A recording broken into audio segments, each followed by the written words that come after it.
Hello, everyone. I'm David D. Hilster, president of the John Chappell Natural Philosophy Society. During the past 2 years, we have used annual fundraising drives in order to keep our organization's presence alive and well on the internet. But first, I want to thank everyone who pays their annual memberships through our automatic online system. Your support is vital and provides us with important funds to keep the CMPS afloat.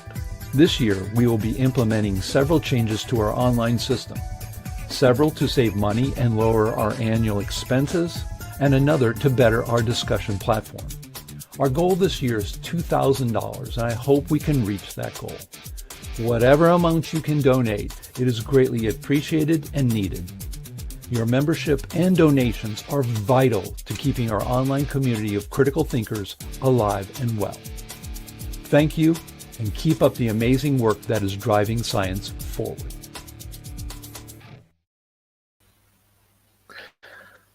Hello, and welcome to another Saturday session of the John Chappell Natural Philosophy Society. So if you just hold on a minute, I'll see if the sound's coming through on YouTube.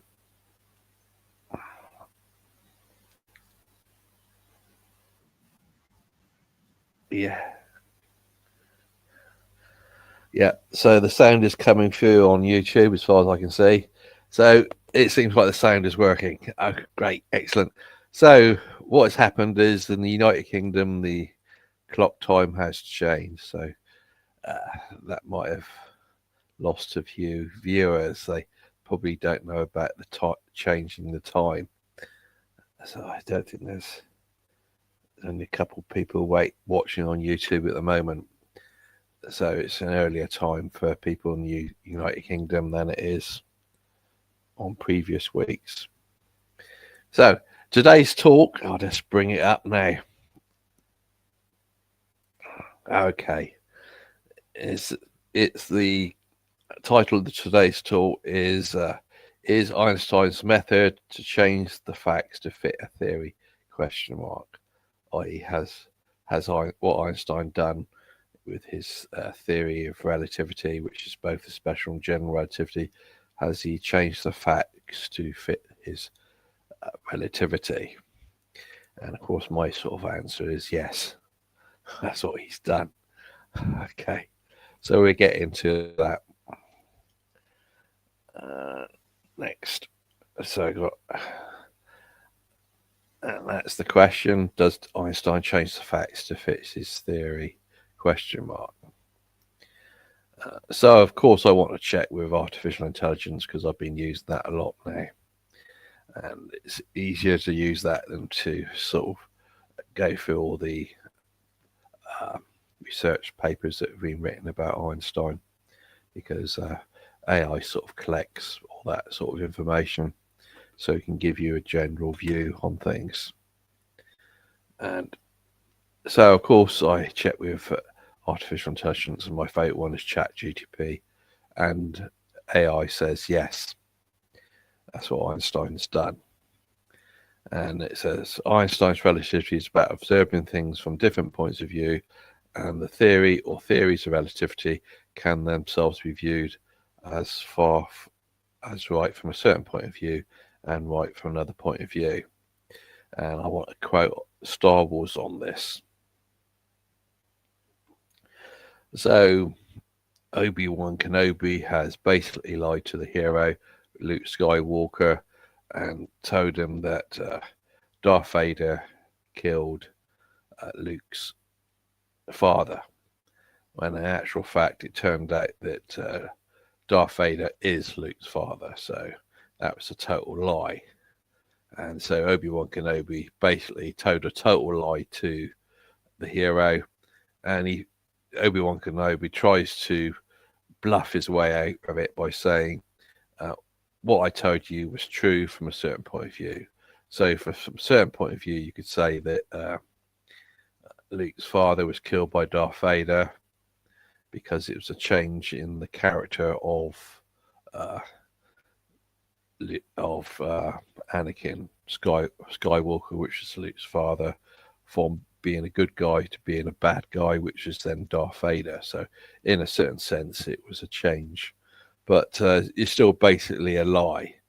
It's ideally Obi-Wan Kenobi should have said to Luke Skywalker that your father Anakin turned bad and became the baddie Darth Vader, but he didn't say that to Luke originally. He just said, "Oh, Darth Vader killed your father Anakin," which was just a total lie.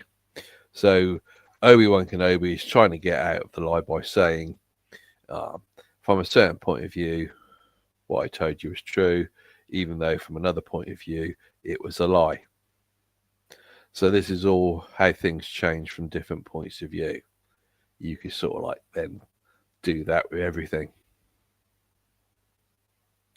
And so Obi-Wan Kenobi, I think, carries on to say other things about that. He says, "You'll find that many of the truths we cling to depend greatly upon our own point of view." So it's a general thing. From one point of view, something can be true. From another point of view, it can be a lie. So he's tried to make it a general principle for whatever these Jedi Knights sort of want to believe, or at least what Obi-Wan Kenobi wants to believe, that lies can be true from different points of view. And with Einstein's relativity, where you're talking about things being observed from different points of view, which is reference frames, well, the same sort of mess then gets extended onto Einstein's relativity. What can be true from a certain point of view can be a lie from another point of view. And it's all about being relative to this or that.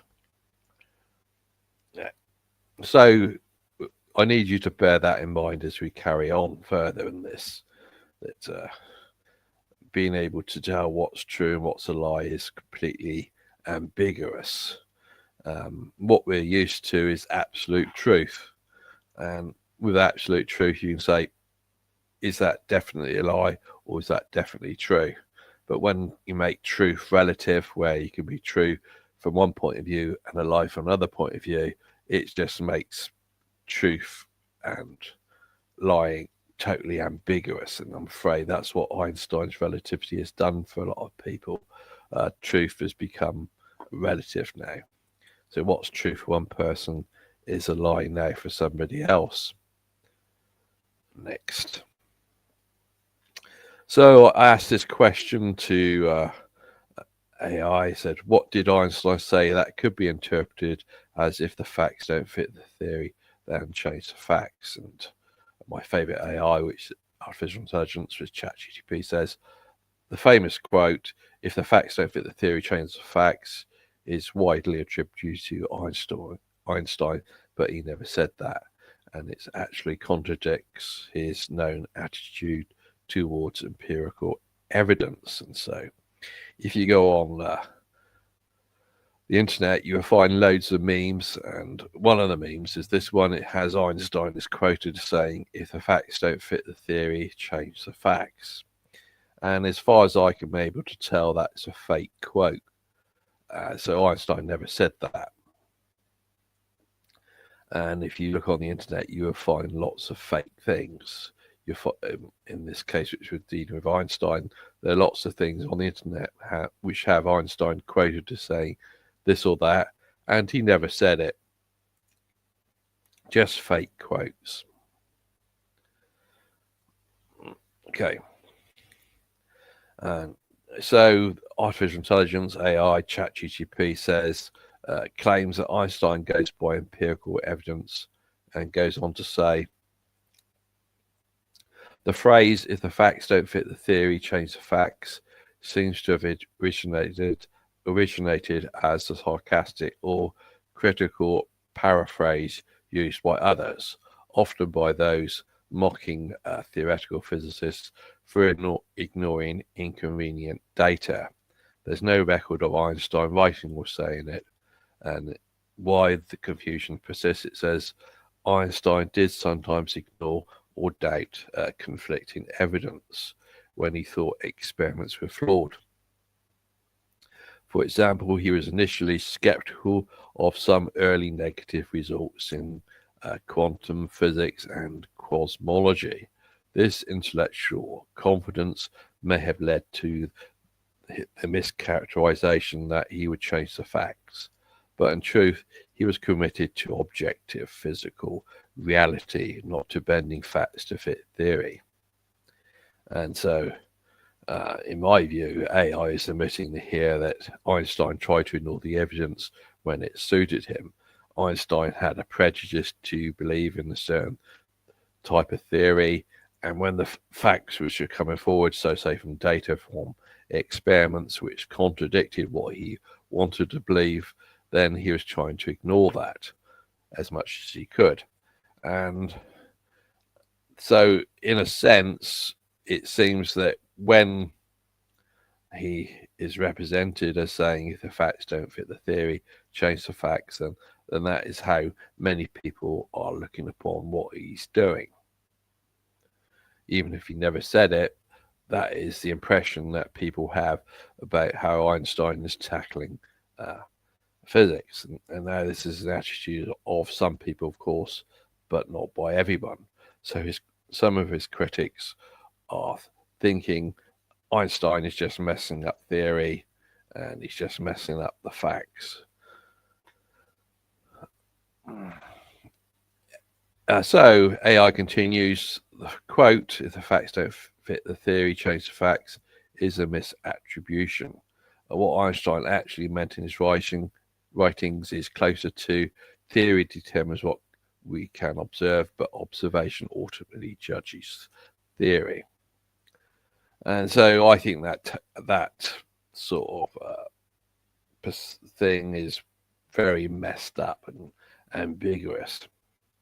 So I pick up on that quote by Einstein saying, theory determines what we observe, but observation ultimately judges theory.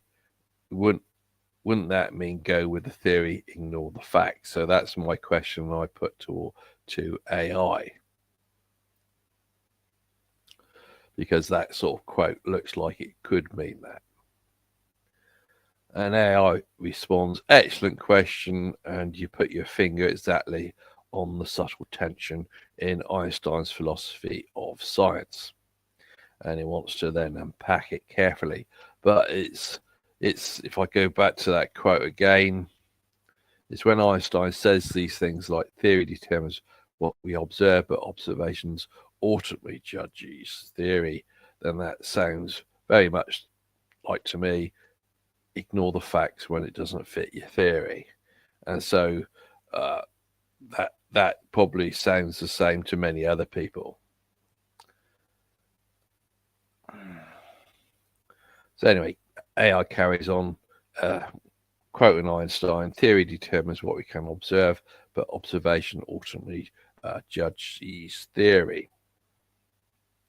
AI says, at first glance, yes, the first half, theory determines what we can observe, sounds like it gives priority to theory over facts, almost as if the theory reshapes the facts. And that's the interpretation that some people have, that Einstein is changing the facts to suit a theory.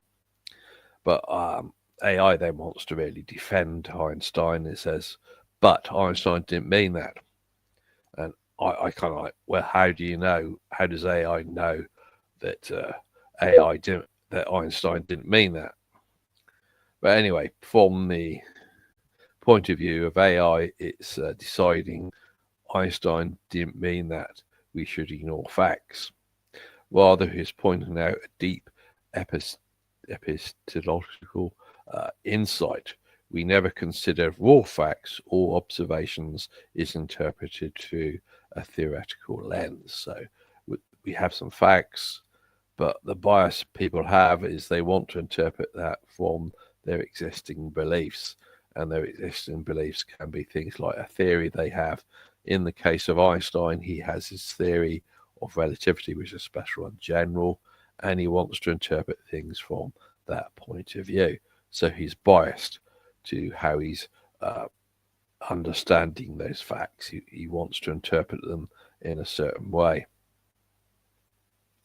And so what I point out here is I don't understand how AI can claim it knows what Einstein meant. and we'll pick up on that anon, because to me, the quote by Einstein sounds to me like ignore the existing facts and change the facts to fit the theory, as per his Einstein's bias of what he wants to believe. Anyway, AI wants to carry on and explain itself further, and he says observation is never theory free. When Einstein said it is a theory which decides what we can observe, and that's in 1949, he was stressing that even choosing what counts as a fact depends on prior theoretical assumptions. So even before you look at facts, you're assuming things, and based upon your pre-existing belief, which is a bias of assuming these certain things, you are then wanting to interpret the facts in a certain way. Anyway, AI carries on and says, for example, when you measure length, you already assume a concept of simultaneity, which relativity later redefined, and that's Einstein's relativity. So in the existing way of dealing with length, if you go by Newton, you are assuming a concept of simultaneity, and that's probably not explicitly explained to you when you're dealing with Newtonian mechanics or Newtonian physics, but you're assuming certain things, and Einstein's going to come along and change that later. Another example it's given is when Michelson and Morley measured light speed, they assumed an ether wind could be detected. That assumption itself was theory laden. So you already, when Michelson and Morley were doing the experiment, they were already working from an assumption, which is basically their theory, and that's how they were wanting to interpret their experiment. So Einstein's point, facts are not simply out there waiting to be read. We frame them within concepts. And so you are looking at things from your bias. You've got your assumptions which you want to believe in, and you are then interpreting the experiments from that bias. But it's AI then wants to carry on and say, but theory must still answer to reality. And so it's an assumption that there is a reality out there beyond us. Einstein was not a relativist about truth. He believed in an objective reality independent of us. And once again, how does AI know that? It's sort of like giving its version of what Einstein thinks. And anyway, carry on with AI. It says that's why he said elsewhere, this is Einstein quote, experience remains the sole criterion of the physical utility of a mathematical construction. And he also said the eternal mystery of the world is its comprehensibility. Einstein was astonished that mathematics, the creation of the mind, can describe the real world of physical reality so well, but the description must still fit reality. And so theory tells us how to look, observation tells us whether we are right. And I don't fully believe that. I think if you are biased and you've got your assumptions, you're still wanting to impose upon what you observe your point of view onto it. You're biased. So anyway, carrying on with AI. So AI points out the danger of misreading. If we isolate only the first half, and this is what Einstein said, theory determines what we can observe, it sounds like ignore inconvenient facts. And that's what I pointed out of Einstein's misquote, where he seems to be quoted as saying that when he didn't actually say it. And this is how people are looking at what Einstein said and thinking what he meant was ignore the facts if it doesn't fit his theory. But Einstein's second half explicitly denies that, and it's where he says observation ultimately judges theory. He is describing an iterative loop, not a hierarchy. where you go, 1, theory frames observation. 2, observation constraints theory. So what you're doing is you're starting from a theory, you're then making an observation, and then if your observation doesn't really properly fit into your theory, then the next step you're going to do is theory evolves, where you're going to alter your theory a bit. And number 4, new observations become possible. And this is the dialectic of science, and as Einstein saw it, not dogmatic adherence to theory, but creative interplay between mind and nature. So once again, AI is imposing upon what it considers to be what Einstein is doing. So Einstein's thinking process is you start from a theory and you try to interpret observations from that theory, and then if it doesn't quite fit, you then change the theory a bit. Anyway, carrying on,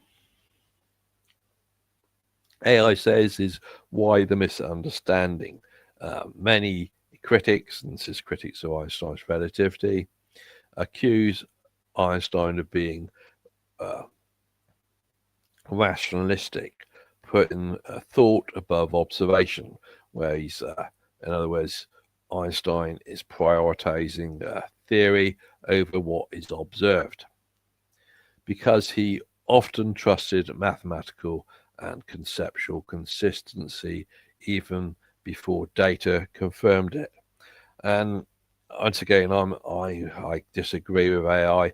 AI's thinking general relativity was confirmed. Well, many people think that, but I dispute that. When you have the 1919 observation by Eddington, which was supposed to confirm general relativity, I think that's all a total mess. But anyway, going with what AI says, but this wasn't blind faith. It was confidence that internal coherence and beauty often indicate truth, provided experiments eventually agree. And I think that's a bit dubious as well. Anyway, so for me, Einstein's saying theory determines what we can observe, but observation ultimately judges theory. According to AI, there is danger of misunderstanding it as if the facts don't fit the theory, change the facts. To me, it does seem to be if the facts don't fit the theory, change the facts. So what Einstein is saying does seem to be agreeing with how he's been paraphrased, which AI is saying is a misunderstanding of Einstein. So I want to interrogate AI about the quote. So I'm disagreeing with things, and so I wanted to find out more. Einstein's saying theory determines what we can observe, but observation ultimately judges theory. I want that quote interrogated a bit more. So I asked my question. So going by Einstein's quote, would that mean ignore observations that don't fit the theory? Question mark. And AI says that's a totally fair suspicion. So it's sort of trying to agree with that you could maybe interpret it that way. And I'm sure that many people have interpreted it that way, even though there are probably other people who haven't interpreted it that way. And AI is saying, and you're right to question it. It sounds like that sentence could justify ignoring inconvenient data. Put my thumb up, yeah. So Einstein seems to be saying ignoring inconvenient data, which doesn't fit your theory. And that's what many of his critics think that Einstein is saying by such a ambiguous thing as that quote. But that's not what Einstein meant. So it's once again, AI is imposing onto us what it considers what Einstein meant. And so I find that I'm in dispute with that. How can AI know that? So AI says, let's dissect it carefully, because the apparent paradox comes from two very different meanings of the word observation. So we're going to get confused now with the word observation. Observation can mean different things. And Einstein hasn't gone into that. This is something that AI is coming up with, that you can think of observation in different ways. So in my note here, we still have AI insisting it knows what Einstein meant. So the key ambiguity: observation means two things. Great. So AI is admitting there is ambiguity here going on. And I find a lot of things that Einstein says is ambiguous.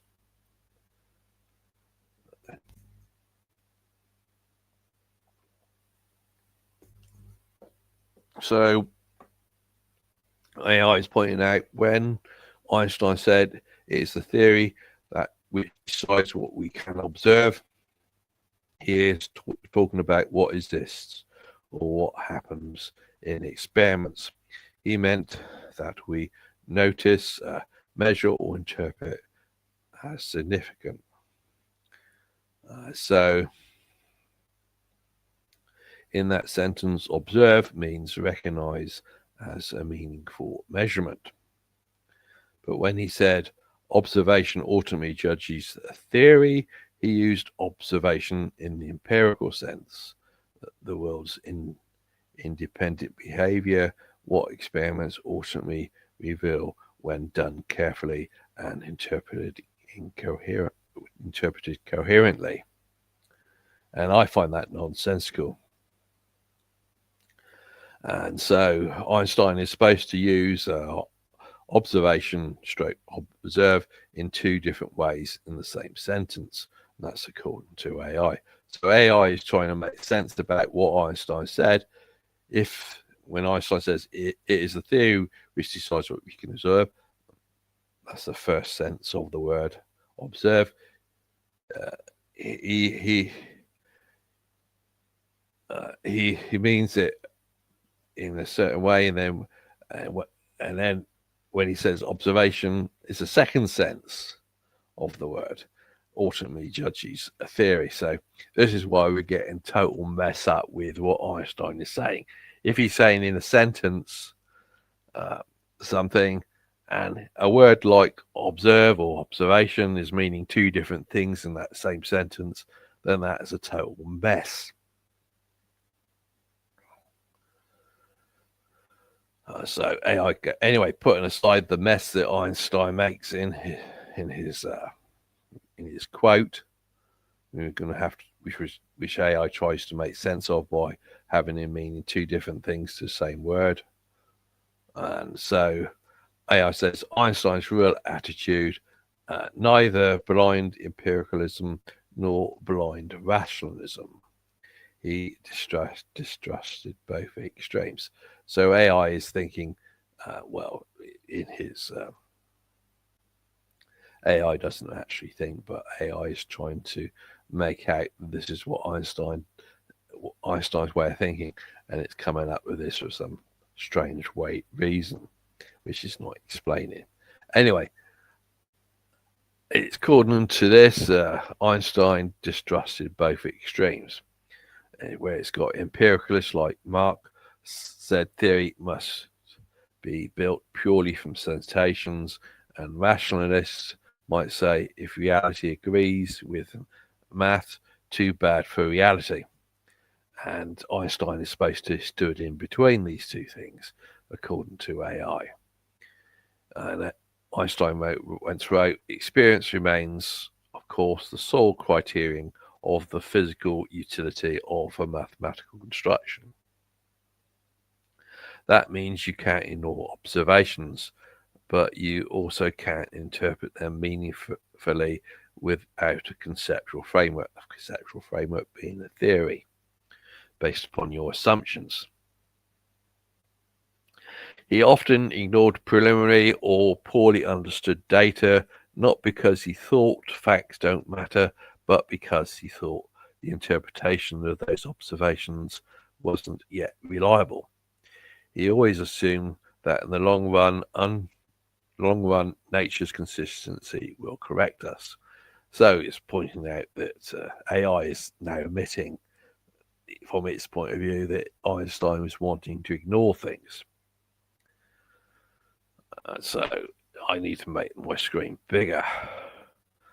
Yeah. So anyway, as I'm pointing out, AI is still imposing onto Einstein an interpretation of what he meant. AI continues, what ignore means in practice.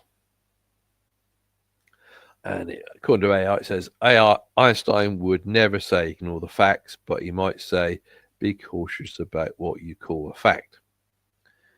For example, early astronomical data seemed to refute general relativity. He didn't immediately abandon it because he expected the data were inaccurate. And so this is the early days of when Einstein was dealing with relativity.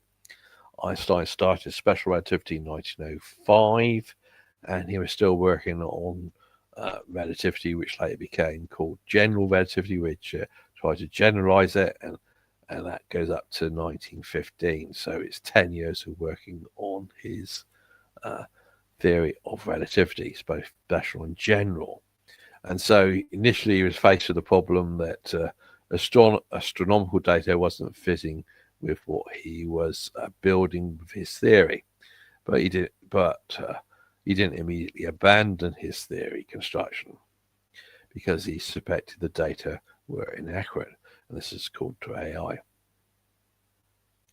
And it says later, better observations, Eddington's eclipse, supported his prediction, and that was in 1919.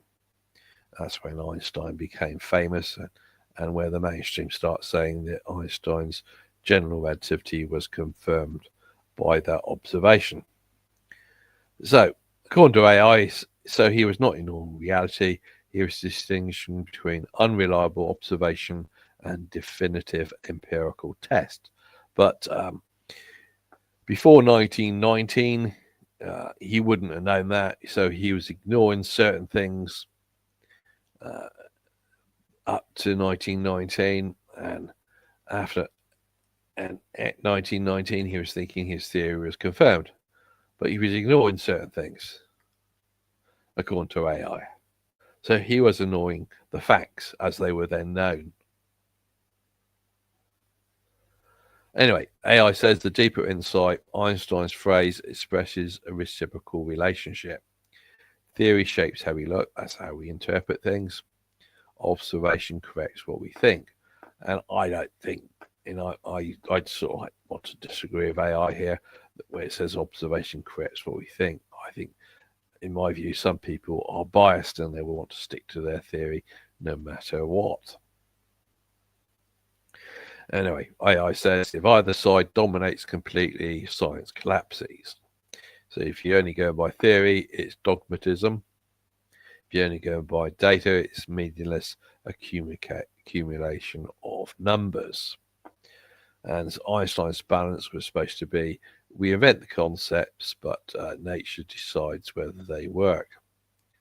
And in my view, it's just nonsense as far as I'm concerned. How can, from Einstein saying, theory determines what we observe, but observation ultimately judges theory, can AI impose that interpretation onto all that instead of interpreting it as if the facts don't fit the theory, change the facts? How does AI get to say what it should mean? And AI doesn't really want to go into that. So my view, Einstein is just totally ambiguous, have this massive problem of trying to interpret what he said. And so AI is trying to impose its version of interpreting what Einstein meant from the ambiguous sentences that Einstein actually made, so forth. And so I asked AI, how does it know what Einstein meant? And AI says, excellent and very important question. You are asking, how do we actually know Einstein didn't mean in all the facts that he don't fit the theory? So it's picking up on that. That's exactly the kind of skepticism good historical and philosophical reading demands. Let's go carefully and methodically. So it's basically saying we know from Einstein's own writings and letters. Einstein wrote an enormous amount: books, papers, interviews, and especially letters. Nowhere in any authentic source does he say or even imply that we should change or ignore facts to save a theory.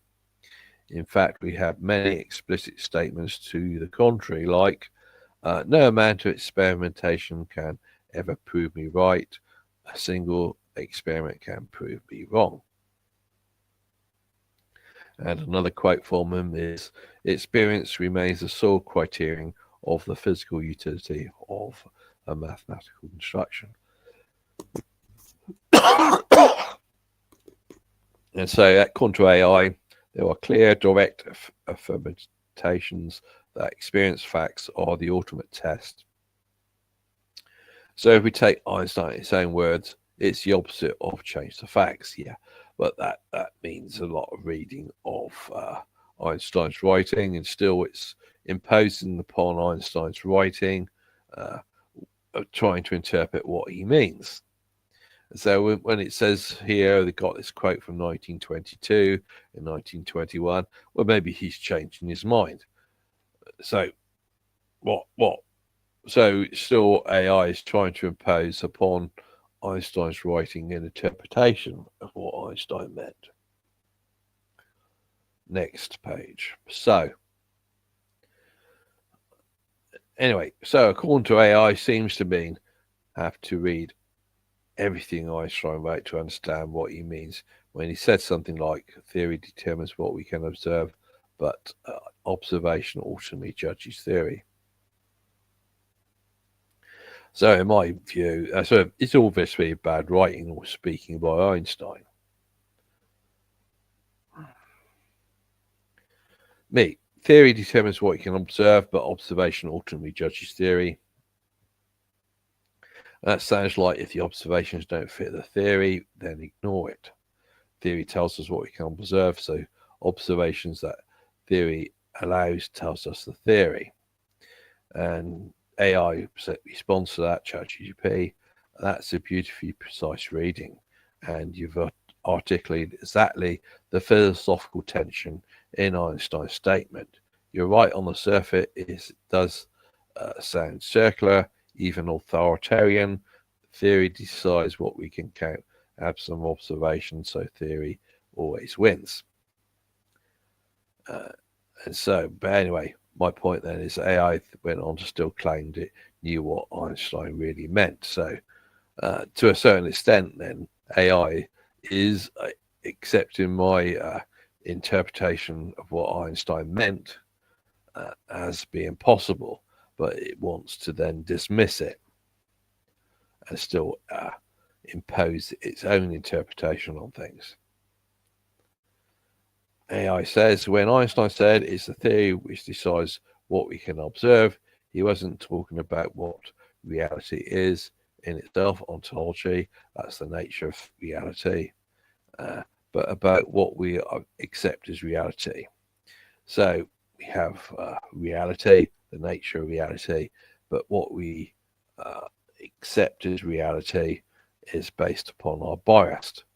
We have our own biases, our assumptions, and so we're imposing on physical reality what we think it is. Anyway, that is what counts as a valid or intelligible representation of the world within a scientific framework, a framework being the theory. And AI then says, let's make that explicit. AI says, Einstein's focus, the conditions for accepting something as real. Einstein's statement was aimed at the process by which we recognize or count something as a physical fact. He meant that we don't directly perceive reality itself. Instead, we construct conceptual structures, theories that define what qualifies as real measurement or even or event within science. So, once again, we have biases, we have our assumptions, and we want to interpret data from experiments according to that bias. Anyway, AI carries on. So reality exists independently of us, but the accepted reality, what our theory allows us to treat as objective real, can be different. For example, in Newtonian theory, simultaneity at a distance was accepted as a real property of events. And so that was an assumption which Newtonian theory had. But Einstein, of course, wants to change that assumption. In Einstein's own theory, simultaneity lost that status, i.e. changed it. So what Newtonian theory assumes about simultaneity, Einstein wants to assume something else. It became, according to AI, it became frame dependent, not something to be accepted as real in the old sense. Here you see theory determining what counts as real phenomena. So you've got Newtonian theory, then you've got Einstein's theory, and they want to assume different things. And depending on what you go by, which theory you choose, it determines what you're going to count as real, as part of reality, physical reality. Anyway, AI carries on. So theory defines what we count as real. Observation tests whether that accepted reality coheres with nature. If not, theory must be replaced, and what we accept as reality changes. I think there's lots of problems with trying to do that. Once again, it's people's bias. If you've got a bias to a certain theory, you're not going to swap to a different theory. You say observation tests whether that accepted reality coheres with nature, but Einstein was only accepting observations that the theory allowed. And ChatGPT said, that's a very sharp and difficult point, and you're right to press on it. I think with AI, it's trying to be nice to you all the time. So it's saying, I've got a good point there, I think, to a certain extent. But it's just still going to try to impose its point of view on it. Yes, in practice, Einstein often did accept his observations, only those phenomena that made sense within that conceptual limits of his theory. So he's biased. He's wanting to, in my view, he's only wanting to accept things which fit in his theory and ignore facts which don't fit in his theory. Anyway, AI carries on. That's the tension between his methodological realism and his epistemological selectivity. So he's being selective in what data, stroke facts he accepts. Let's go step by step and separate what Einstein said, what he did, and what it implies. AI carries on and says, what Einstein said, the principle. In theory, Einstein affirmed that experience is the ultimate test. And it's quoting Einstein again when Einstein says, experience remains, of course, the sole criterion of the physical utility of a mathematical construction. So his official stance, Einstein's official stance, observation experience ultimately judges theory. A theory must coordinate the facts logically, and that's the philosophical principle. And that's what AI thinks Einstein's philosophical principle is.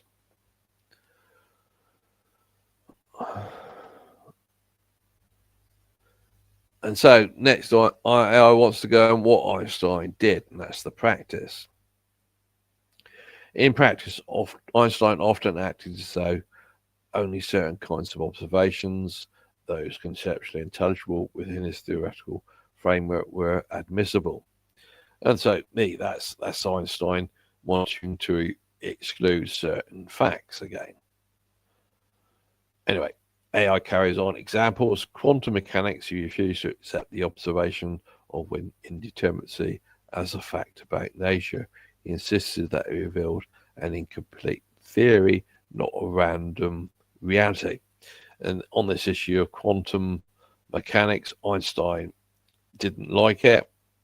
And so it's an example of Einstein refusing to accept the facts which the people who believed in quantum mechanics uh, were accepting as facts. Einstein's refusing to accept it. So once again, it's Einstein refusing to accept certain facts because those facts don't fit his theory of relativity.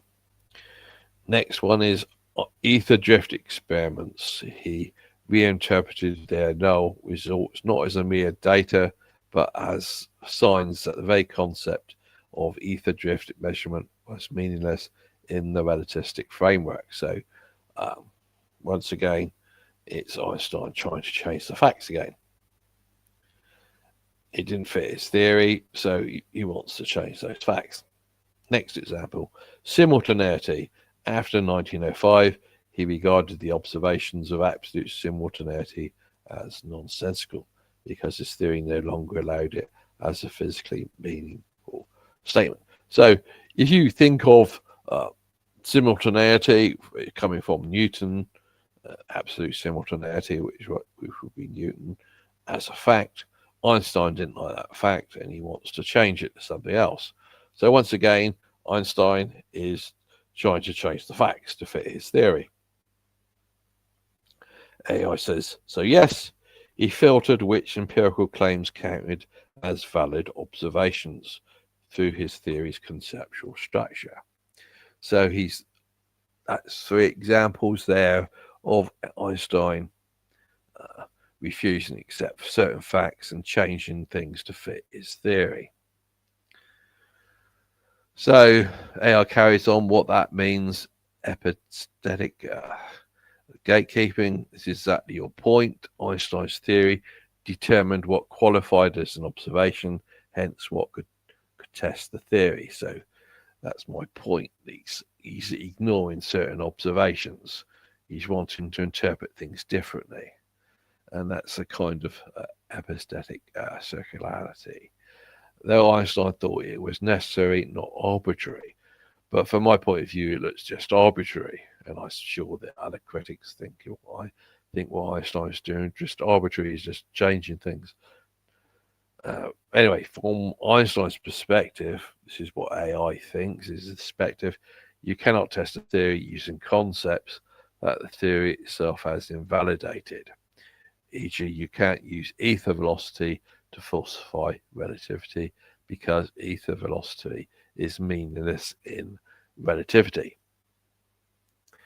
So that's another example, in my view, of Einstein discarding facts. I think the ether is a fact, but Einstein thinks it's not, and he wants to discard it. And so this is in the context of 1905 theory. What he says later about ether in 1920, when he gave a lecture on it, it just makes things even more confusing. It sounds like he's brought back the idea of ether. But in the context of 1905, he seems to be discarding the ether. So if you're trying to use the ether to falsify his theory, Einstein is ignoring that. He's not accepting that as a possible thing. Anyway, continuing. Therefore, only those observational statements that can be expressed in the language of the theory count as legitimate facts, so legitimate tests. So this is what he's done. He's discarded things he doesn't like. Anyway, this approach ensures conceptual consistency, but it also protects the theory from certain kinds of empirical challenge. So the methods he's used, he's protecting his theory from certain observations because he's discarding those observations as being allowed within his theory. And AI says that's the tension you identified. That is correct. Einstein is making a big mess of things. Next. Anyway, Einstein's rationale. So AI is wanting to defend things now from how Einstein was supposed to be thinking about things. So once again, AI is trying to impose upon Einstein what it thinks Einstein was thinking. So continuing what AI thinks, Einstein didn't think of this as knowing facts. This is what AI thinks. He thought it was cleaning up conceptual confusion. He believed most apparent facts in physics were really theory-dependent constructs inherited from outdated models like the ether.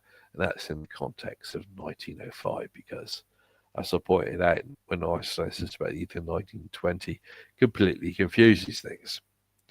So when he rejected some observations, it wasn't because they contradicted nature. It was because he thought they weren't properly defined within a coherent theoretical framework.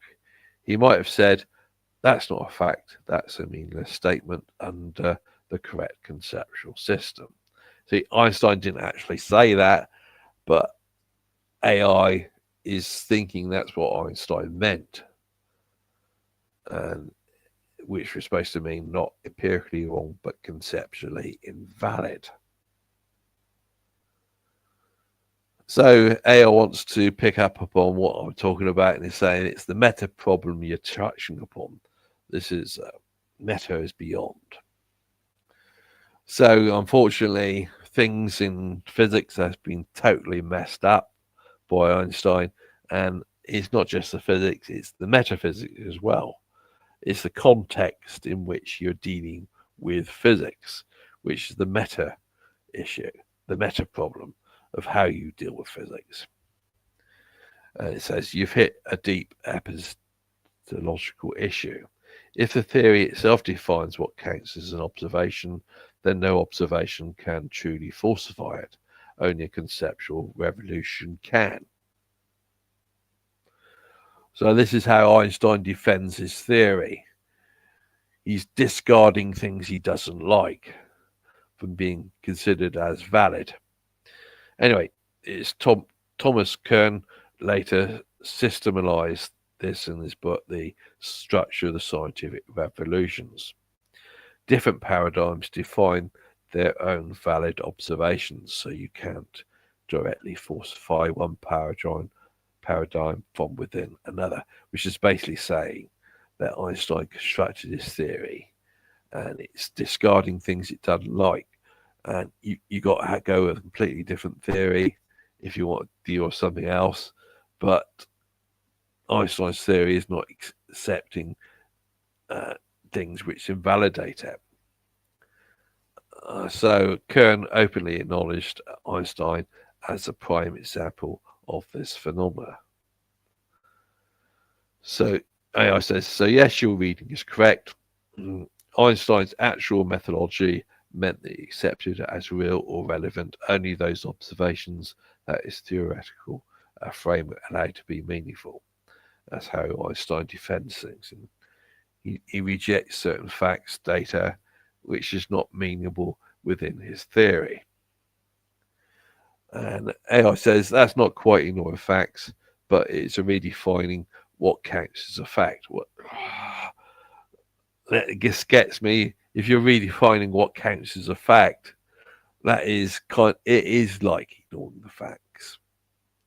Anyway, AI says it's the point where epistemology shades into metaphysics and where Einstein's realism becomes self-contained within its own conceptual structure. So Einstein's theory is self-contained and it's rejecting things which would invalidate it.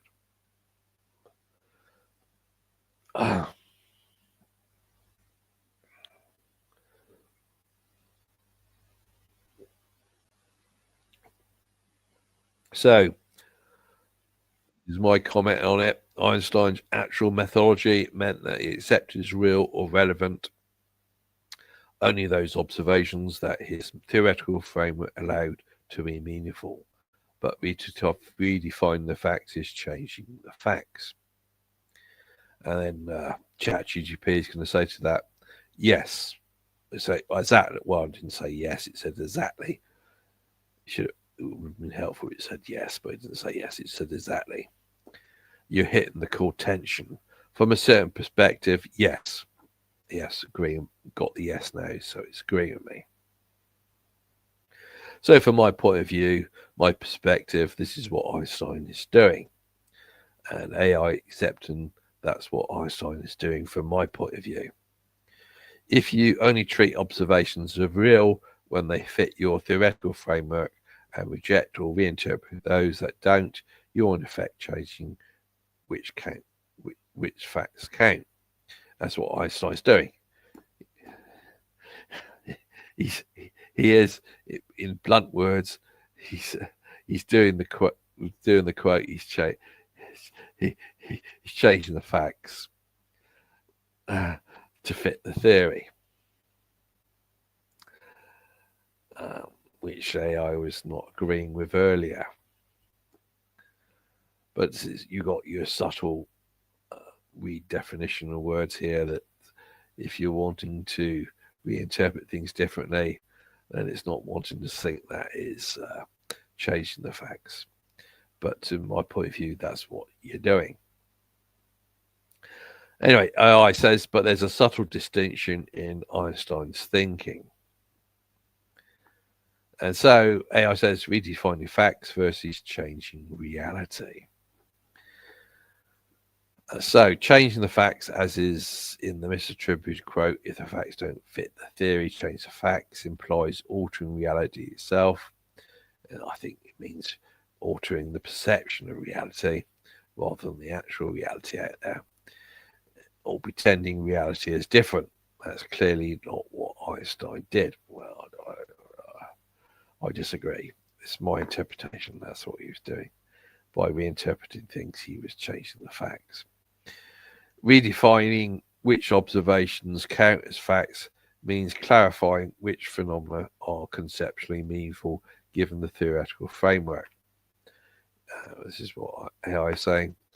AI carries on and says, reality itself remains independent. We're only choosing which aspects of it can be reliably interpreted. So we have reality actually out there, but what we're interpreting as reality is conforming to what our biases allow us, bias of what assumptions we want to believe in, imposed upon us of how we interpret that actual reality out there. AI then carries on to say, example, in the pre-1905 physics, this is before Einstein, physics before Einstein, simultaneity at a distance was a fact, and that's absolute simultaneity of Newton. That's what the fact you should be accepting at that time. Before Einstein, you should be accepting that as a fact. And so I'll go back, jump to page. And so when Einstein comes along, in relativity became frame dependent. So the old notion of simultaneity was no longer a meaningful fact. So good. Is Einstein changing the facts to fit his theory, or is he's reinterpreting things to fit his theory? And so the world didn't change, reality didn't change, only the criteria for counting something as empirical fact did. So we've got actual reality out there, but how we're interpreting what's reality changes because Einstein is doing things from a different bias, bias in the sense of different set of assumptions to how Newton was doing it. Next page, page 37 at the moment. Right. So it's theory-laden facts. So what you're accepting as facts is dependent upon your theory. This is exactly what philosophers meant by theory-laden observation. This is sort of what I was saying. Facts are never theory-free. What counts as an observation is mediated by concepts. And Einstein fully embraced this. So this is AI interprets what Einstein is doing again. Einstein would reject as not a fact any observation that lacked a coherent theoretical interpretation, and that interpretation would have to be conforming to the theory that Einstein wanted, based upon his bias of what he wants to assume. Anyway, AI carries on. So yes, he redefined which things counted as facts, but he did not alter the underlying reality. He was distinguishing between one, raw experience, what happens in the world, two, accepted fact, and what can be coherently interpreted and measured. So what I said to that is only consider observations as facts if they can be coherently interpreted within a consistent theoretical framework. That's changed the facts as far as I'm concerned. And ChatGPT says, yes, yes. Thumbs up, yes, it's agreeing with me. From a strict everyday perspective, you're absolutely right. So once again, it's going to say yes from your perspective. My point of view is that that's what Einstein is doing, and it's AI accepting, yeah, that's your point of view. You could look at it that way from your point of view. But AI, of course, wants to go on to defend Einstein. AI says that is effectively changing the facts because what counts as fact is being redefined. Philosophers call this the theory latentness of observation.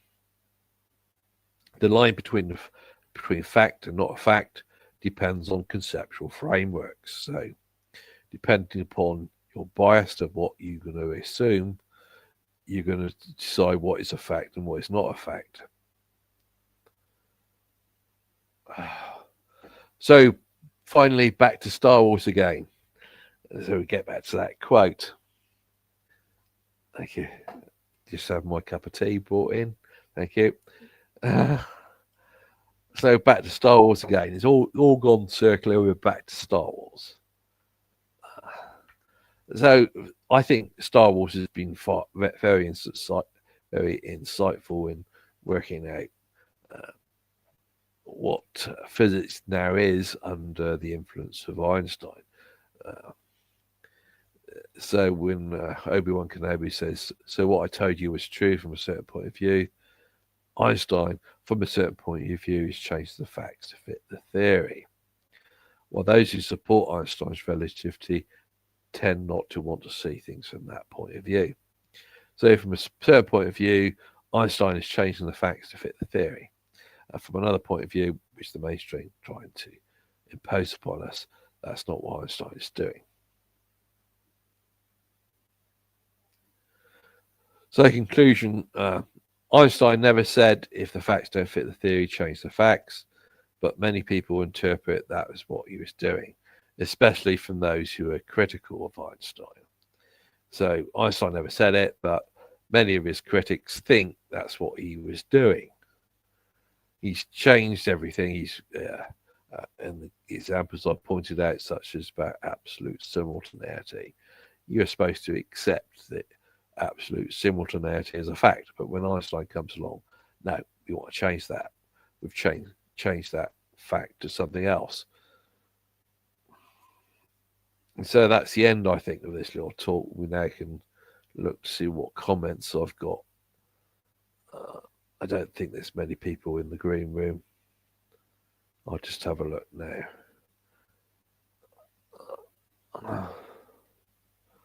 So, anybody want to put their hand up in the green room? Got the Dennis, James, and Carl there, isn't he? Oh, I think James has put his hand up. Did you put your hand up, James?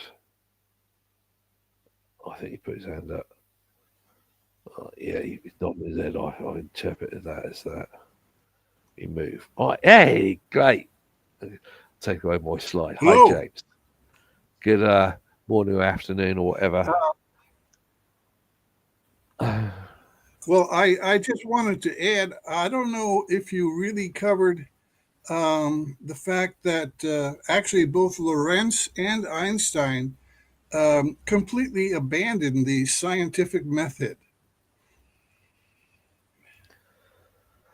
Well, my focus has normally been upon Einstein, so I was looking at what is looking at a quote which is often given to Einstein about change the facts to fit a theory. That quote Well, about that sort of sounds like abandoning the scientific method. yeah, well, it does sound like that to me as well, but I didn't tie it into the scientific method. Okay, well, in my recent paper on physics follies, Yeah, um, I asked the question: is where did Einstein really go wrong here? And time was used as a position coordinate. Thus, time cannot also be an independent variable available yeah, to define laws of physics.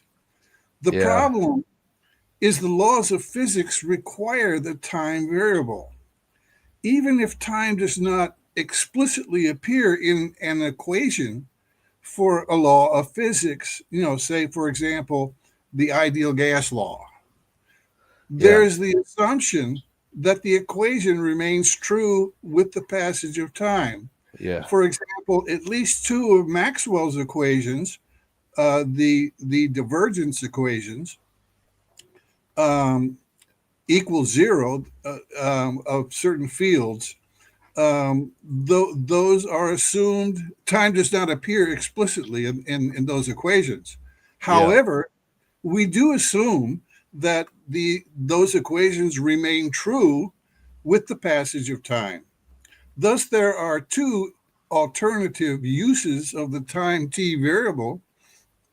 We can define space-time position yeah, as Einstein uses it, or define laws of physics.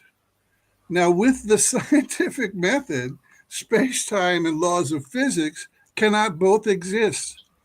If we choose space-time, let's take that alternative, yeah, then there are no independent laws of physics. Whoa! Without laws of physics, the statement that such laws are invariant, quote unquote, across two space-time frames has no meaning and is pure nonsense. well, On the other hand, if yeah, we choose laws of physics and we're going to use the time variable there, yeah, then both space-time and the Lorentz transforms, which are used also by Einstein, are nothing more than oddities or math protocols. They're not valid scientific theories with any merit. To summarize, when time t is used as both dependent and independent variables, the scientific method and its design of controlled experiments are explicitly discarded. But many in the physics community crave a good show featuring the delight of miraculous length contractions and time dilations. Everybody has something that they would like to be smaller or to take a little more or less time, right? Nobody yeah, cares that a Lorentz transform is not even needed if you already have the information, the observed velocity vector of an object, say, yeah, required to do it. So that's my little addition here.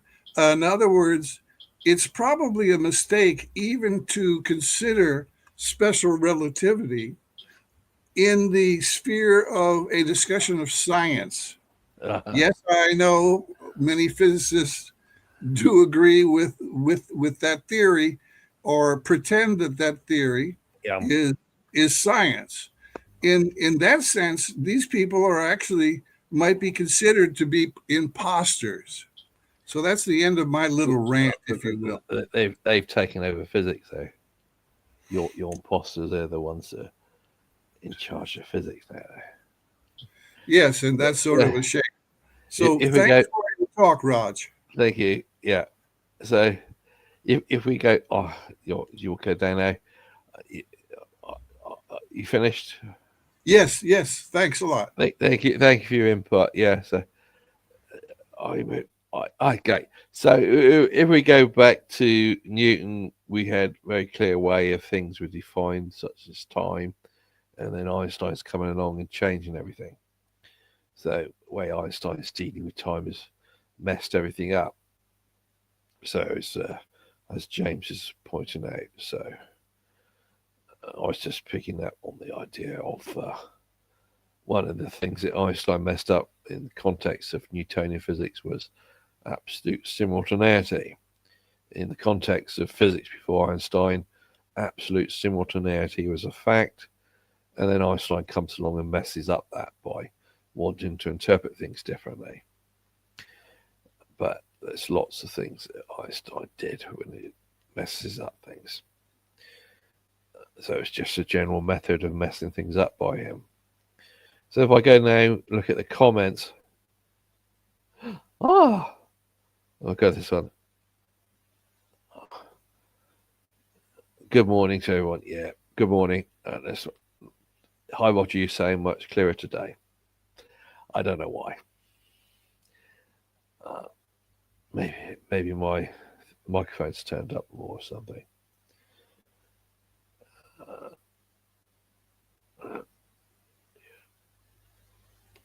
Yeah, did Einstein ever try to explain the Sanok effect? I'll pass on that. If you go on to relativity texts there, they'll lead you down another rabbit hole about that.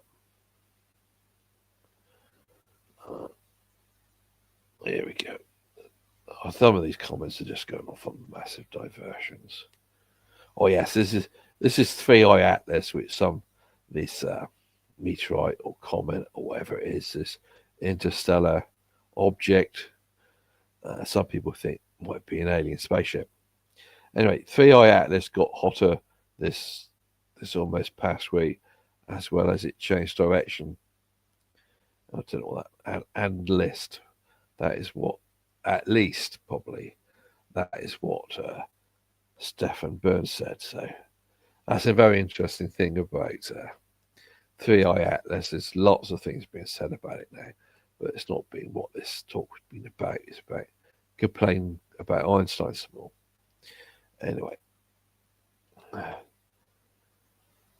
so Professor Harlem says it took them several years after Sanok paper. This is about the Sanok effect. One relativist, I think, Laving, derived an equation using gamma factor for Sanok effect. I think we replaced the change of relative velocity. So if you go back to Einstein's original paper on relativity, special relativity, it's 1905 paper, he doesn't talk about the Sanok effect. So people who came after him tried to deal with that.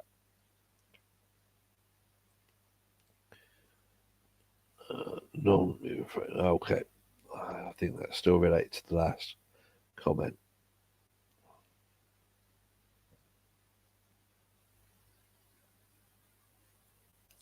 Now this is back to 3i Atlas again. And so 3i Atlas is close to the sun. So yes, it got hotter, and its coma would increase in size due to that. It's not ET. So Shockwave kind of thinks it's not aliens, but there are people who write it on the internet thinking maybe it is aliens. Anyway, who knows? It's still an ongoing issue of discussion. I say it's still more about the Sanok effect. I didn't deal with the Sanok effect.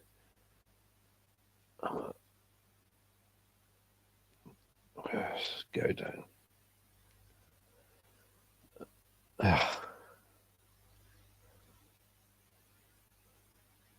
Yeah. So he's going on about the Sanok effect. So Professor Harlem says, other relativists argue that relativity doesn't apply for the Sanok effect. So it's once again, in relativity, you've got lots of different opinions about things. And I suppose you mean by relativity, special relativity. Some people would say that special relativity applies to Sanok effect, and other people would say it doesn't. And you would need to go to general relativity and lots of different points of view like that. And so they, which is relativists, would dismiss everything that does not fit their theory as Einstein preached. So Professor Harlem seems to be thinking that the method that Einstein has is to ignore the facts when it doesn't fit your theory, and he thinks that's how many of these people who believe in Einstein's relativity are working. So another comment here by 3i Atlas.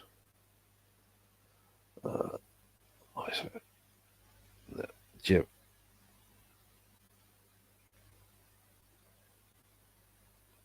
So Jim here. What did Einstein himself say about the Sandbach effect? I don't know. I don't remember. The Sandbach effect, I've just gone by what other people have said about it.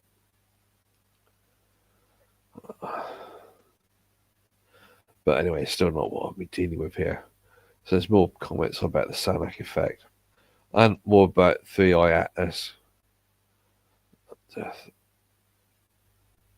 Yeah.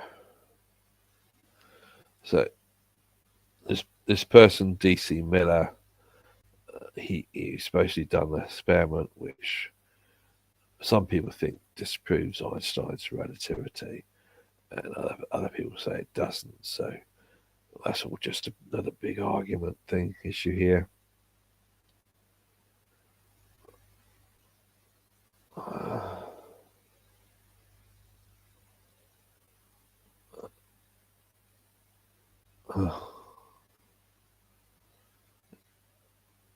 Yes. Professor Harlem says, I talk with many relativists in ResearchGate. That's a sort of chat area. I don't go for that one, but I go to other ones and I start arguing with people who believe in relativity. You can't seem to get anywhere with them. If you try to point out that to a person who believes in relativity, you as person A claim to believe in relativity, and you're saying a certain thing, but I can point to another person B who says they believe in relativity, and they're saying something completely different. And person A will respond, well, of course, that other person B doesn't understand relativity properly. But my point I'm trying to get across is that all these different people that talk about relativity, they're not agreeing. So you've got person A and person B, and they're not agreeing about relativity. But person A won't think of it that way. He would just think that he understands relativity, and that person B doesn't. So you can't seem to get anywhere with them. You can't seem to get anywhere with trying to get them to accept that they're all contradicting themselves.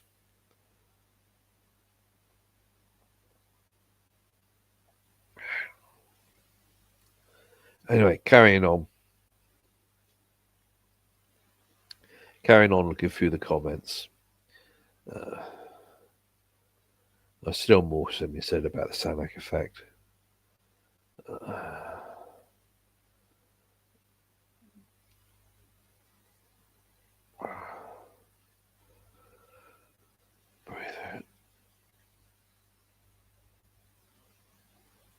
Yeah, so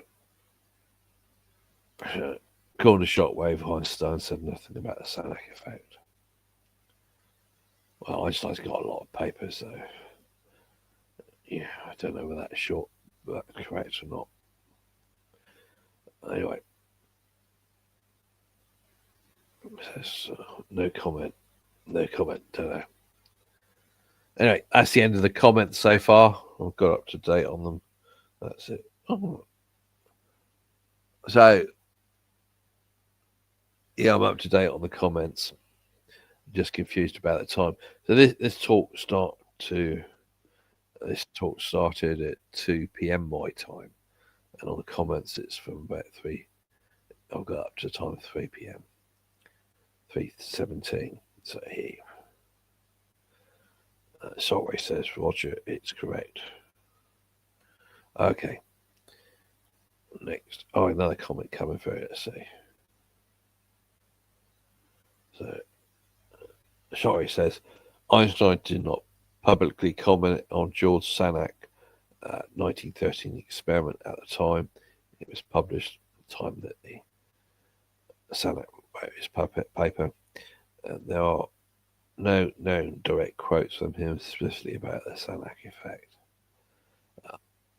Well, I go by what other people have said about the Sanak effect. These people who believe in Einstein's relativity have come up with all their thinking about how you fit the Sanak effect into that. Anyway, so I'm up to date. You got Dennis. Anybody got a hand? Oh, Harry's got his hand up. Got his hand up. All right, okay. Good morning. You got feedback. Can you hear me? Feedback from you. Feedback. Yeah. That's not good. All right. I would change the title of your talk to not what Einstein said, but Einstein's believers. Einstein's believers are the ones that change the facts, not Einstein. I got feedback here. All right. So shall I bring you down for a moment? Hi. So, yeah, I guess got rid of the feedback. So, but the people who believe in Einstein's relativity, what Einstein wrote, they've got their different interpretations of Einstein's relativity. And as I tried to point out that Einstein did change about simultaneity. You had absolute simultaneity before Einstein, and after Einstein he wanted to change that. So he was changing things of what you consider to be facts. You know, a lot of his believers go on with what he was doing. So I'll try adding you back to stage again. And I got your feedback. If you can't hear me, okay. So I would say the primary example of where they changed the facts is with GPS. GPS uses absolute simultaneity when making its measurements, but relativity claims that absolute simultaneity doesn't exist. So their claim is that GPS proves relativity, but GPS actually employs a system of measurement that disproves relativity. So that's an obvious example of changing the facts to fit the theory. Okay, I'll bring you down again. Sorry, I have to do that. You got feedback on there if you try to get rid of it somehow. Sorry, Harry. So when I've talked to these people about GPS, and this GPS has not been the topic of this talk. When you talk about GPS, it's you got these people who believe in relativity. You got, say, person A believes in Einstein's relativity. You got person B who believes in Einstein's relativity, and a person A who believes in Einstein's relativity would say you've got no absolute frame of reference, no preferred frame. But a person B might take a different point of view and say there is a preferred frame. And so you've got the conflict a bit about how they're interpreting things like GPS. So you're correct. There are some people who believe in Einstein's relativity, and they don't realise there is an absolute frame in the context of GPS.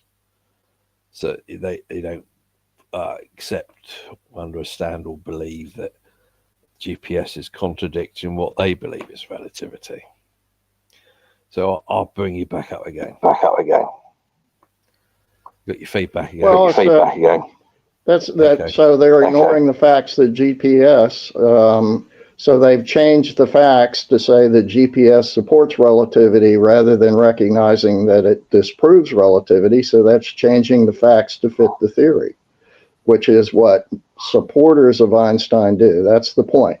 It's not necessarily Einstein that said that. It's that quote is a reflection upon what people who believe in Einstein do. Do you understand the difference? Yeah. If you got headphones, that's probably. I don't have headphones. I'm using a small tablet. Yeah. So getting this feedback from you. So sorry. All right. Well, I apologize.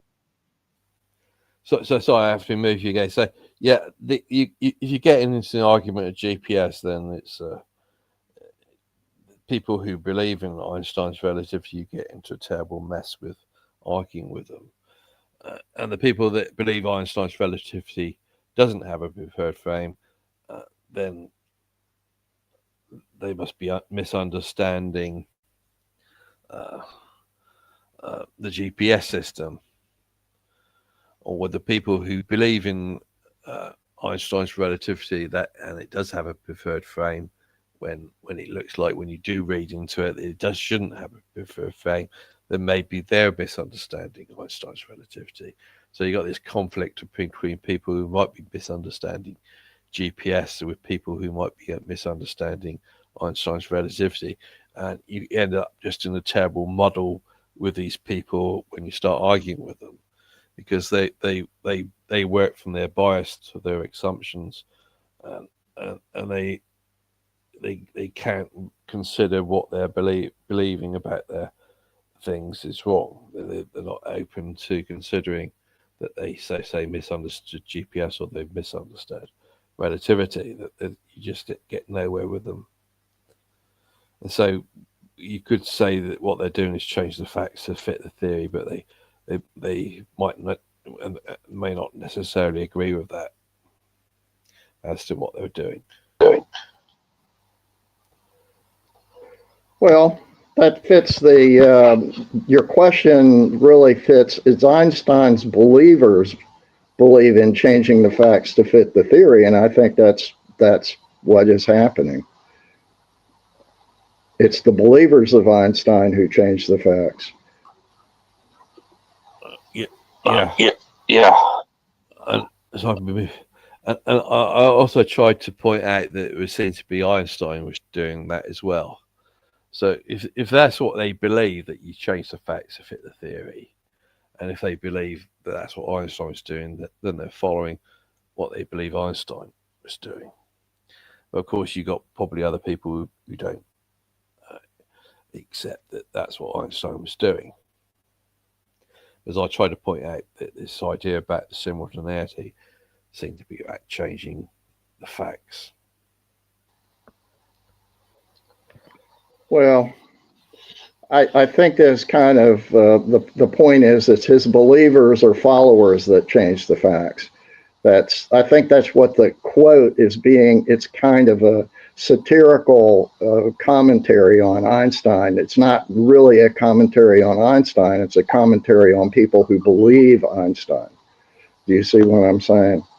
That's really, and then the business with the Sagnac effect. That's another example where the relativity doesn't really seem to explain the Sagnac effect, and so they kind of find these various different ways to make it seem like that the Sagnac effect is consistent with relativity.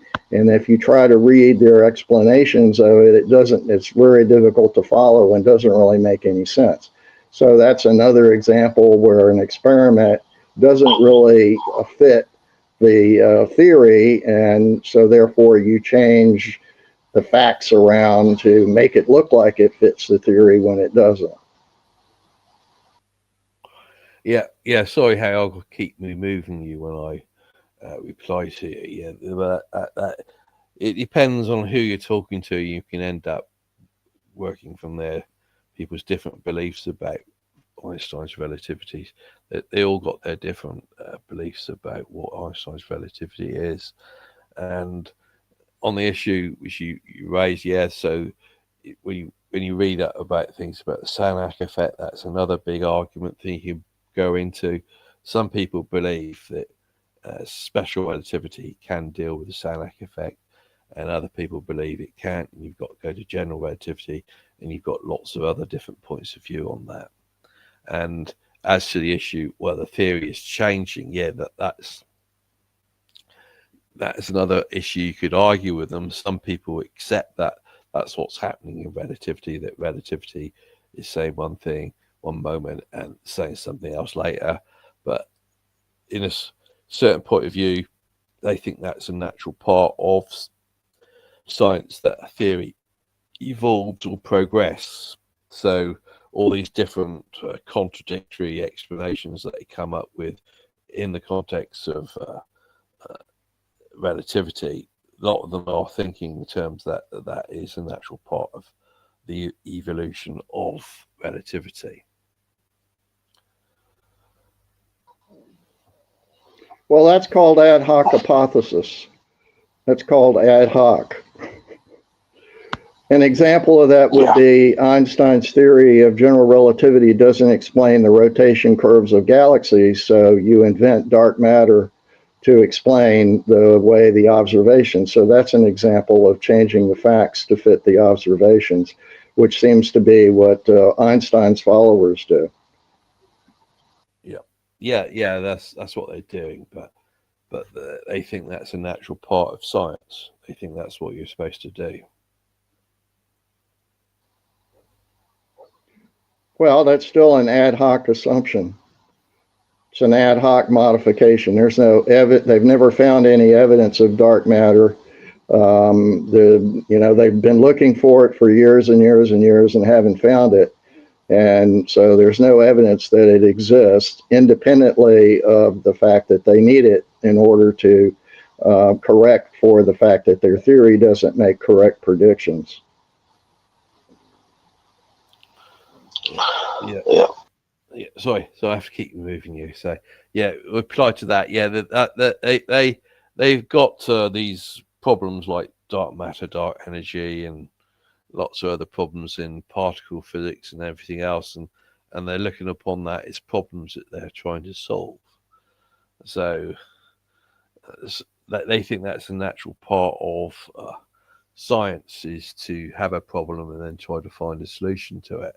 And they're trying to still find the solution in the context of Einstein's relativity, and what they have a problem of joining Einstein's relativity to quantum physics and lots of other things in physics like thermodynamics, and so hence they come up with proposing unified field theories such as superstring theory. So they're looking upon it as you've got these theories, they don't quite combine together, so you're looking for a better theory which would combine them, and so that's the sort of work in progress. And so they see that as a natural part of science, especially physics, that they keep building upon what's been done in the past. Well, again, that's just ad hoc, doing science in an ad hoc manner. So I think the facts are pretty clear about your theory doesn't work, so you invent an ad hoc hypothesis to make your theory work. That's changing the facts, right? When you invent ad hoc fixes to your theory. I would agree that I think that's the way I would look at it. But the people who are doing this physics in the way I've told you about building upon things and so forth, when they're trying to build their superstring theory or some theory similar to that, they're just seeing that it's a natural part of science. And your argument against that is saying it's philosophical. And their point of view is just to ignore philosophy. They ignore philosophy and just doing what they consider physics, which is independent of philosophical objections. Well, my answer to that is, and I've talked about this quite a bit, is after 50 years of trying out all these ad hoc fixes to fix the incompatibility of general relativity or the relativity methodology with quantum mechanics, they haven't really succeeded very well. And perhaps they should take a different approach. And one suggestion would be, how about thinking that maybe special relativity and the relativity assumptions are incorrect, and that absolute space and time do exist? That would be compatible with quantum mechanics.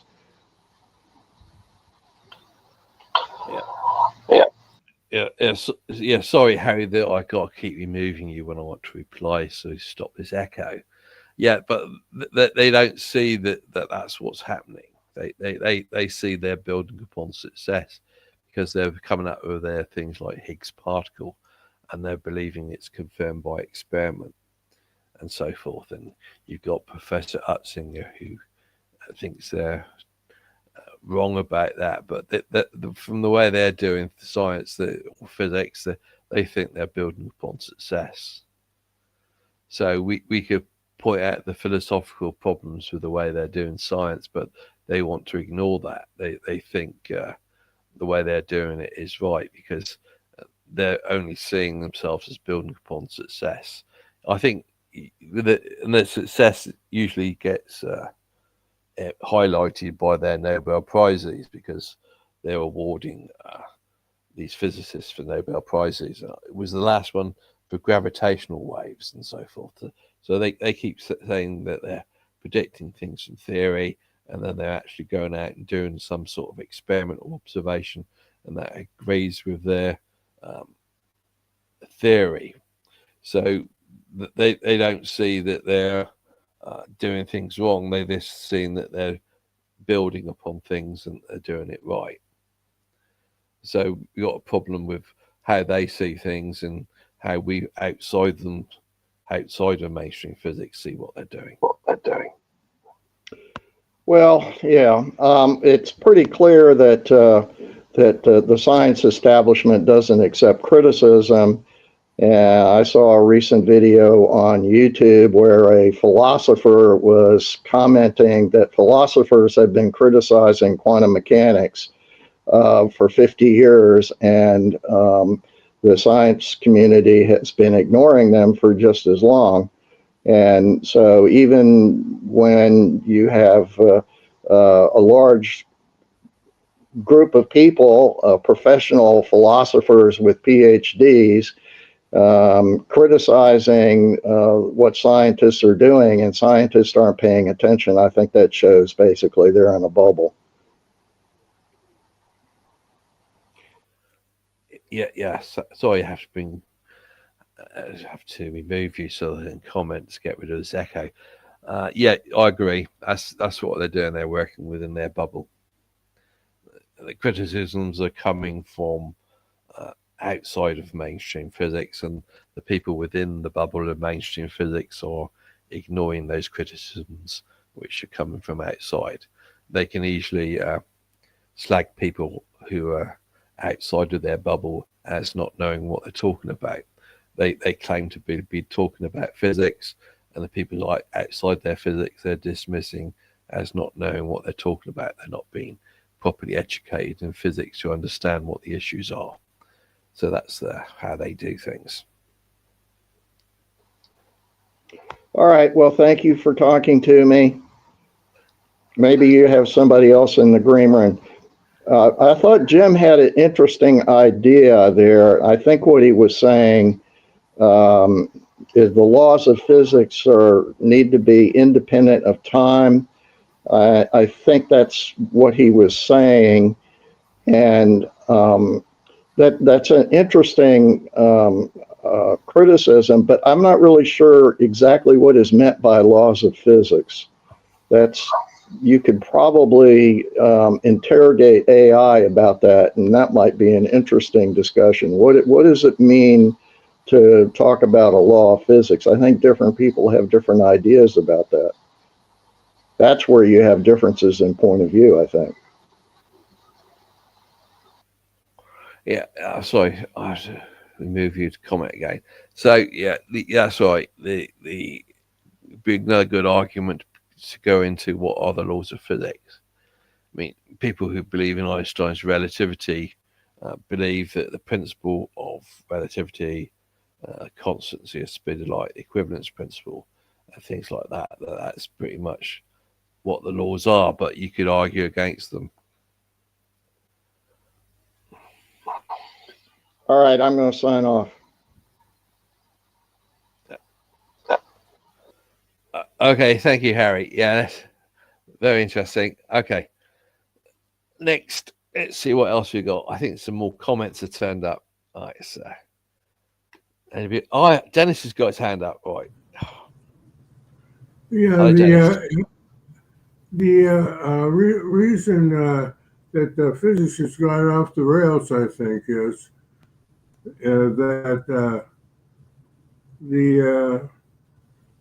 they've changed their focus to from truth to power, and so they say, well, I don't like this. I'm going to change my mind about this, and I'm not going to listen to anybody who criticizes me. And the result is that truth is not a major consideration. As long as something sort of works, that's going to be good enough. And I know I'm not going to argue the way Harry's been arguing, for example, or you, Roger, Yeah. because I won't get ahead. In fact, I'll be canceled. And I want to get ahead, so I'll just change things in my mind and push them on other people with all my power. And hope for the best, you know.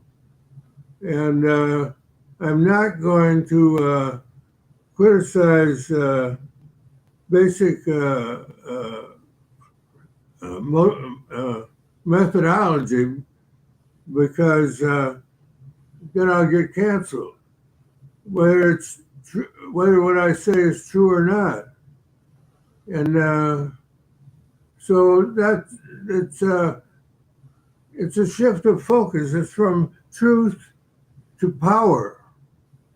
I want to get ahead. I want to power my way ahead. And I will be careful to try to not to say something which is so obviously false that it's ridiculous. But other than that, I'm not interested in truth as a primary thing. It might be nice in a better world, but not in this world. And there's a book that I have here that I'm reading now. It's titled "The Eclipse of God: Our Nation's Disastrous Search for a More Inclusive Deity and What We Must Do About It." Now, I realize most people don't want to hear religious talk, but if you want to understand where this shift has changed from truth to power and where it's leading, I highly recommend it. Its author is Erwin Lutzer, Lutzer. And as I say, I really can't comment much more on the book because I'm right in the middle of reading it. But so far, it seems to be right on. Can you summarize? Can you summarize where you got what's being said so far? That you got summarize? Yeah, it's now it's no longer about truth. It's primarily about power.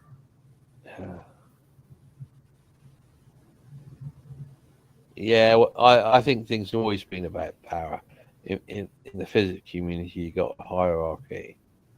Those at the top who are trying to control things. Well, power has always been part of physics, but it's taking over from truth. Yeah, I don't know about so much. The way I look at it, you've got before Einstein, you probably got absolute truth, and after Einstein, you got relative truth, and so relative truth has messed things up. I think the relative truth is about power. Who gets the Nobel Prize, as you put it? Yeah, that's where the money goes. The people with the money. Yes, money worship. Yeah. Yeah, I think, but the truth bit, I think Einstein's one who messed it up, as far as I can see. Used to be Yeah, absolutely when he changed time to be able to merge into space and space into time. Yeah. Then it was like he went over completely off the rails, in my opinion. I mean, that's crazy. Yeah. He was supposed to suddenly. It's one of the things I read about him. It was supposed to be one of his big insights to work out about time. He was thinking about light speed being constant, and he couldn't see how that could work. And he said, time changes, and that's supposed to be one of his big insights, where he said it's flash of inspiration. That led to Minkowski space-time. Yeah, that Minkowski. Yeah. And in my opinion, Minkowski just about totaled the physics community, because after a while, if you argued against that, you were arguing against settled science. Yeah. And that's a crime now. Yeah. Especially if you need to keep your job, if you're not retired like I am. Yeah. You best not argue against Minkowski space-time if you know what's good for you. Yeah. Well, it's a bit of mathematics, so it's hard to argue against it. You can argue against it philosophically, but it's a bit of mathematics, and so they just manipulate the mathematics around and say, here you go, this bit of mathematics fits that sort of experiment. Whether it's nowadays, there have been experiments to show that because of, as Harry said, because of Ron Hatch's work in GPS. Yeah. But they just say, well, no, you're all wrong. Ron was wrong. Well, he was right in that he got the right answer, but he was wrong otherwise. Yeah. It's so crazy. Yeah. Sadly, Ron's not with us anymore. Things are going that way through all of society. They tell you now men can have babies. They tell you that men can nurse babies. I live in Michigan in USA, and the governor, who's a woman, has recently supposedly said that men can nurse babies. I think medical science can actually mess around with that sort of thing. They don't dare go against her. She's the governor. Yeah. Well, and then that is sort of like traditional, but they can do medical science. They can start messing things around now. So they can do womb transplants. So it was something I read about years ago that they were thinking about doing a womb transplant into a man, so then they could be pregnant. I don't know. So, like for most Christian, I think, points of view, that's an abomination. And people say, well, we don't want to talk about abominations nowadays because that will make people unhappy. Yeah. People won't be happy, so you'd be a bully if you were to pursue that. Yeah. So things are changing. Science has gone crazy. Society has gone crazy. Yeah, I know. It's everywhere. Yeah. So what's the solution? Well, my point is Einstein messed it up back in 1905. He changed. Well, it was more Minkowski than Einstein, I think. But well, once you say that time is, if you say time is not absolute, which Einstein did, then you've lost your you've lost your way at that point. Yeah. With Einstein's relativity, it wasn't just him working on it, so it was contribution by a lot of people. And what Minkowski said, Einstein eventually accepted that, and so it got incorporated in. So it was a lot of people messing things up. Einstein was sort of like spearheading it Okay. Thank you. I'll leave you to your phone call then. All right. Oh, Thank you, Roger. Okay. Thank you. Cheers. Cheers. So, what we got here? I don't think there's any more hands up. So, I think, yeah, no more hands. Good. So, back to the comments. So, I don't know if I did this one. Yes and no. Might have said that one. Yeah, so this Shockwave's talking about how Harry must have his mic. So must, as he later commented, saying must is equal to mute. So don't know. So Harry must mute his mic when don't speak. So stop the echo. So that was the problem with talking to Harry. He had an echo, and I think usually headphones sort that problem out, because I've had problems with echoes before in the past. But Harry didn't have a mic headphone.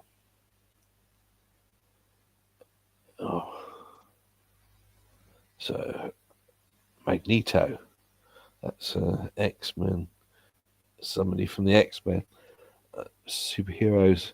Once you apply hyperbolic geometry and rapidity, special relativity is validated. Yeah, I think that's adding more stuff onto relativities. I don't think Einstein was talking about that so much. Anyway, next. Harry, all you need to do is mute your mic when not talking. Yeah. Okay. So I've talked to Harry on Zoom, and there's no problem with echo then when talking on Zoom. It just seems to be a problem here on StreamYard. So we get confused by these things. Technology is a bit confusing. So Jim says the Michelson interferometer in low Earth orbit could present an indisputable fact that would decisively falsify special relativity. I try to point out that people have different points of view about what special relativity is. They just do different add-ons to it. And general relativity is in a sense an add-on to special relativity. Einstein did special relativity, then he wanted to deal with gravity and so forth, and so he went further to general relativity. So general relativity is sort of an add-on. So Minito says you need Minkowski to understand Einstein's special relativity. Now, the original paper by Einstein didn't have about Minkowski space-time. His 1905 paper on special relativity didn't deal with that, and it was sort of an add-on later by Minkowski. I think it was about 1908. So if you're looking at relativity before Minkowski space-time was added to it, it's a bit more of a mess, and it's still a mess when you add Minkowski space-time to it. So Jim says ignoring facts is an intellectually invalid as changing them. I don't know if everybody agrees to that. I don't know. As people have different points of view. So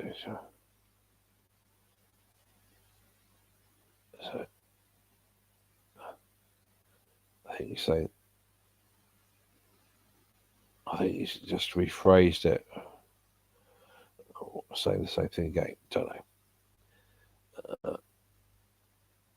So Professor Harlem says, Minkowski diagram, that's Minkowski spacetime, is simply a graphical representation of Voigt's auxiliary variables, which are non-physical variables. It is useless and misleading.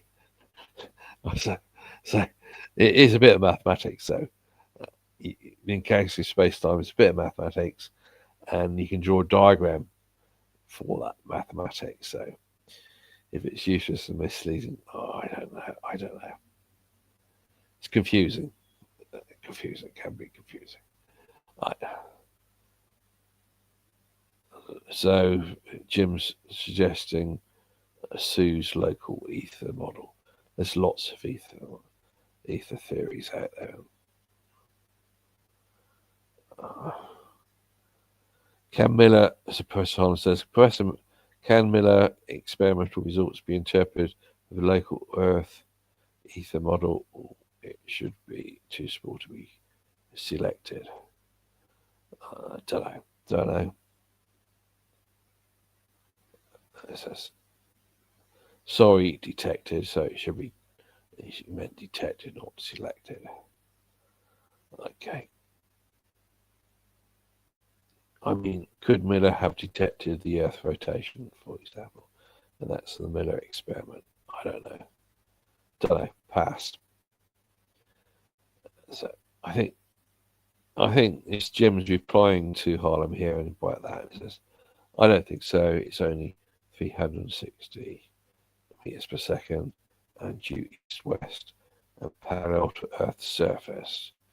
You have to get into interplanetary orbit to see velocity with respect to the barycenter initial reference frame. Don't know.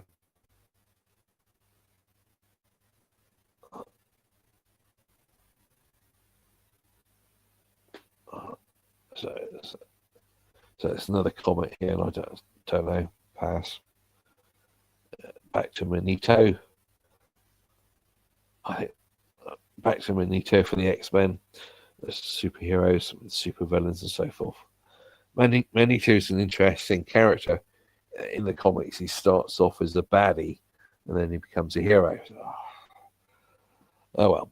Anyway, Magneto says, what if God invented special relativity and Einstein discovered it?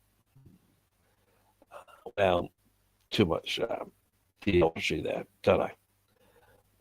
Right. Jim says, see Professor Howard Hayden's reinterpretation of 1976 Brillet Hall experiment, which detected a signal consistent with local ether, but was dismissed as superfluous. There you go.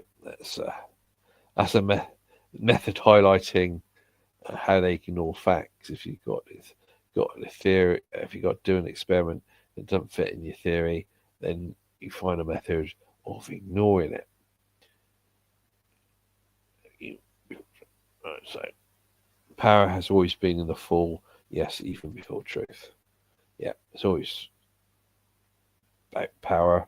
Some people in power and the other people are just followers. Jim says, mirror-based interferometer is not sensitive enough to detect 360 meters per second. Need laser tech. Pass. Don't know.